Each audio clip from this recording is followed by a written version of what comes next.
Well, welcome to this talk. It's still Sunday, the 23rd of April. Now, a lot of us have been following the debate about the new powers that the World Health Organization is seeking and the international cooperation that it is seeking, which could result in powers which many think would be dictatorial and oppressive from the World Health Organization. And there is a debate going on about this now.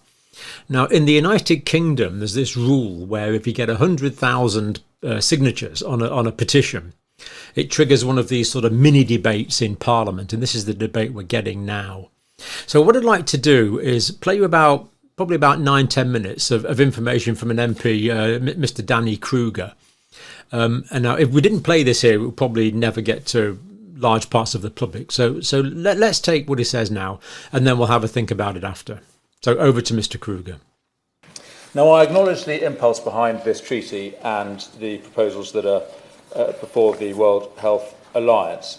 I acknowledge that global threats that defy borders do require global cooperation. And it is certainly true to say that in this country we were not sufficiently prepared for the pandemic when it broke out. But I don't believe that the lack of readiness was a lack of international cooperation. Indeed, the degree of international cooperation was astonishing. I think the lack of readiness was in the ordinary business of contingency planning by the British state, the security of supply of equipment, the capacity in the health service, our ability to support the vulnerable and the isolating. That's where we weren't ready. And in fact, you could say that in a crucial respect, the UK was prepared. We thought we knew what we would do in the event of a pandemic. We thought we would introduce targeted isolation, targeted protection of the most vulnerable, the application of personal responsibility, not mass lockdowns. That wasn't part of the plan. But we threw that plan aside immediately, and we went for exactly what everybody else around the world was doing.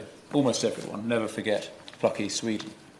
I suggest that we had an excess of global collaboration during COVID-19 and not enough independence, and certainly not enough parliamentary scrutiny. And that's why I'm very concerned about this treaty and what lies beneath it.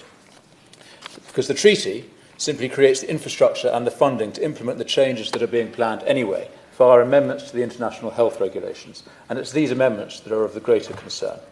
These proposed new regulations will hardwire into international law and into our own domestic policy a top-down approach to pandemics and to global public health. So yes, we need cooperation, yes, we need strategic vision, but no, we do not need ever more centralised solutions. And in fact, in this country, it wasn't the top-down approach that worked in COVID-19, from the centralised test and trace system to the food parcels for the isolating. What worked best was people taking responsibility for themselves and their neighbours, local government working with civil society, medical leaders exercising their judgment, public servants at the local level working flexibly and with initiative. What worked was not central control, but subsidiarity, decisions being taken as close as possible to the people that they affected. And now we see the World Health Organization setting itself up, not just as responsible. Happy to give way. He's absolutely right in terms of testing, of tracing people and tracking and so on, where there was already an established infrastructure. But surely, in terms of vaccines, for example, that can only be done at a national and indeed international level. Well, I'm all for international collaboration, including in the development of vaccines. But no, actually, I think that what we need is more independent development of medical devices and medical treatments. And in fact, it was a race between different countries that led to the vaccine programme. So, I think we have a very high degree of international collaboration at a medical level. I'm not sure we need more. So what we are seeing now, crucially, is the World Health Organization not just setting itself up as responsible for identifying pandemics, but also for the responses worldwide to those pandemics. These amendments recognise the WHO as the guiding and coordinating authority of international responses to public health emergencies of international concern. And of course, we know about the WHO, we know its unaccountable nature, the Director General appointed through an opaque, non-democratic process, too much power for international pharmaceutical companies. And these regulations propose the creation of a vast public health surveillance mechanism at public expense, but also, if the WHO itself has anything to go by, it would be substantially funded by the pharmaceutical industry. And crucially, as my friend from Don Valley just mentioned, it proposes that the existing powers for the WHO to make recommendations about what countries should do should be upgraded from non-binding to binding recommendations. So it amounts to a vast transfer of power to the WHO. And what would these new regulations enable? Legally binding obligations on countries to mandate financial contributions to fund pandemic response activities. It could require the surrender of intellectual property and technologies. It could mandate the manufacture and international sharing of vaccines. It could override national safety approval processes for vaccines, gene-based therapies, medical devices, and diagnostics.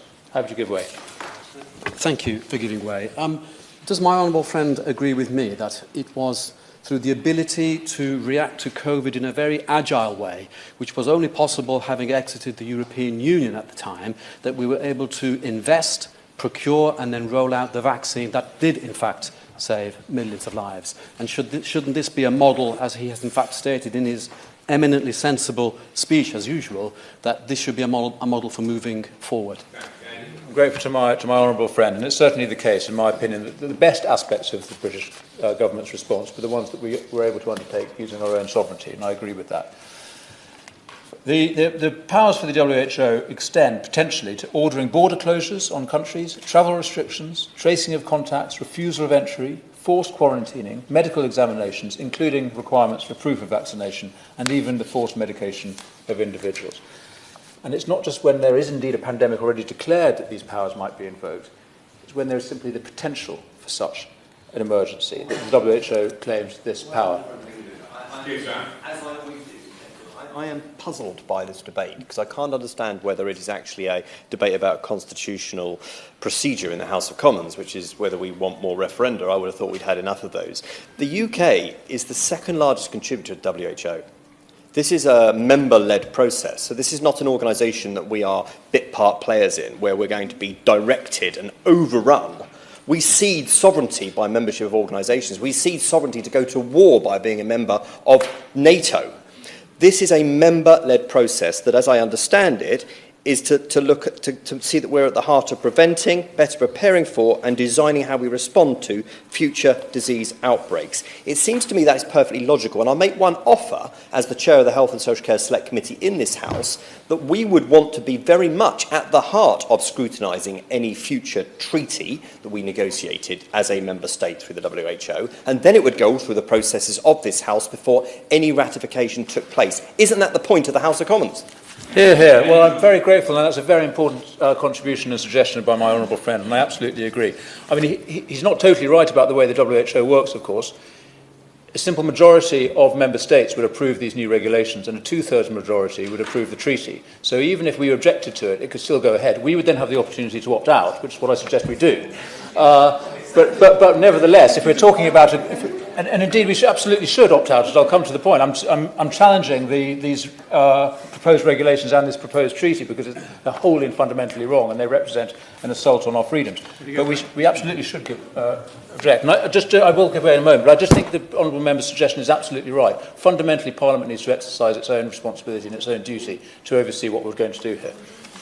And isn't the easy answer to colleagues who like this thing that we will, of course, remain members of the WHO and read its advice and accept the advice where we wish. But why should we have to accept advice when they may get it wrong and we can do nothing about it because they decide, not us? That's absolutely right. We have the opportunity to say no to this, and that is the opportunity we need to take. Because once we've said yes, we are then under this obligation. Under these obligations to introduce potentially all of these terrible infringements of liberty. I'll make some progress and let other members come in. My final real concern about the proposals are that they set the WHO up as the single source of truth on pandemics and on responses to pandemics. And there's obviously a very legitimate and understandable need to challenge misinformation and disinformation. There is a real danger there, but surely members should recognise that there's an opposite danger too, when a single agency, a single supernatural national agency becomes the sole source of information on what is true. These are the people who said that COVID-19 definitely didn't come from a lab leak, rather than from the Wuhan Institute, as now seems likely. These are the people who said that lockdowns would only be short and temporary rather than lasting the best part of 2 years, who said that vaccines stopped transmission rather than having next to no impact on transmission. They said that the vaccines would only be for the vulnerable rather than for everyone, including little babies. They said they would be voluntary rather than mandated as they were in many countries, including very nearly our own. So I don't have confidence in the WHO and its satellites to be the single source of truth, either on the science or on the response.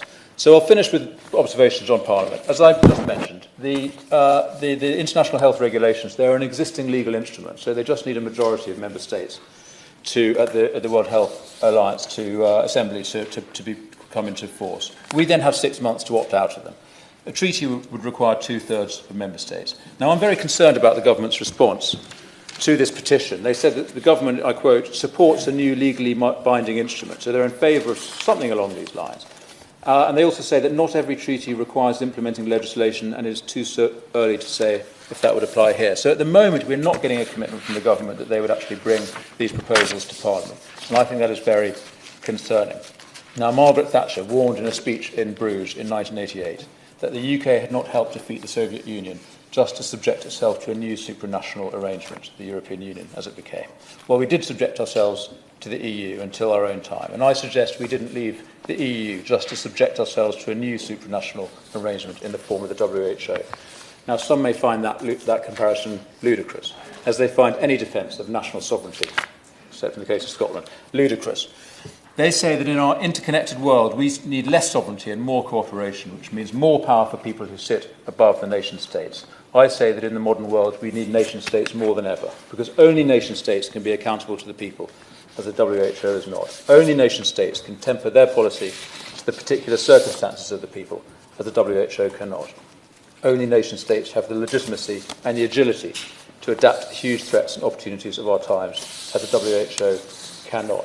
Now, I firmly believe this treaty and the regulations are another and a greater threat to parliamentary sovereignty, and it's not clear if government will submit the treaty and the regulations to parliamentary approval, but I very much believe that they should, and that should be the commitment that we get from the Minister today, I hope.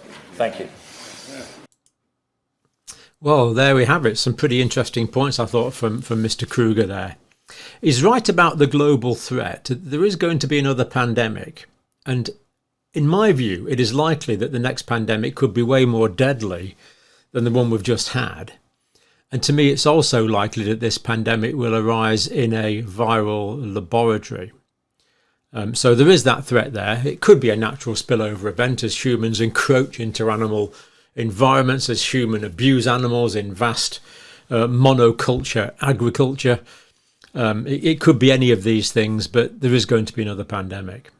As well as other threats to health, of course, pollution, climate change, all these other things. So there is the threat there, so we agree there. And we also agree that the United Kingdom started off on a particular tack. It was going to just defend the vulnerable.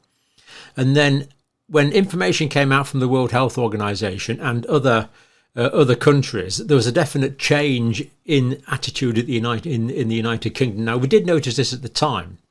At the time, there wasn't enough information in the public domain to adjudicate on it. Now there is, and I think we can fairly accurately say we probably got a lot of it wrong in that response to the pandemic. But if this had been dictated by a single source, Mr. Kruger's worried it would be a lot worse. He's concerned about the lack of independence and flexibility that national governments can have. And he likes this principle subsidiarity, which means that the decision is taken as near to the people as possible. So it's a sort of a meme almost. Power to the people is what is advocating there. Decisions taken as near to the people as possible. International organisation by unpaid elected bureaucrats in Geneva certainly wouldn't meet that criteria. He's worried about the top-down approach that would take away this local flexibility. He's worried about the predominance of influence of the pharmaceutical industry, and he wants independent development of pharmaceuticals. I couldn't agree more. We need more manufacturers making pharmaceuticals, or ideally governments making pharmaceuticals, so we're not dependent on the whim of big pharma, and that drugs that cure us can be available rather than drugs that simply more often treat the symptoms that we have to buy on a day-by-day basis. Is concerned about surveillance infrastructure. I think a lot of us are concerned about that. So easy now with electronics. We can all be surveilled, facial recognition systems, all those sort of things are a concern. He's worried about power transfer, again, to this international unelected, largely unaccountable body. And he's worried about a single source of truth. I must say that's the one that probably terrifies me most. We looked at that picture that Simon produced for us on the Ministry of Truth. We really don't want a single source of truth. And he pointed out that the World Health Organization got it wrong many times. He pointed out viral origins. He probably got it wrong on that. Predicted lockdowns wrongly. Said that vaccines stop transmission. They don't, essentially. That vaccines are only for the vulnerable, and then we started giving them in the United States to healthy 7-month-old babies. And vaccine mandates for certain workers as well. And you could have added so many more things. For example, the World Health Organization, with the appropriate recommendations early on, could have stopped travel rather than advising that flights carry on in and out of China for reasons that some people think political. So if you're happy with the World Health Organization, if you think they're absolutely brilliant and great and have got our best interests at heart, great, this is a good idea. If you have any reserves on that, then this might not be a good idea. And I know a lot of you are really quite concerned about what you consider to be this international power grab. So I'll leave that there. It is a matter of opinion, which of course is why we have parliamentary debate. And I will leave that there for your reflection.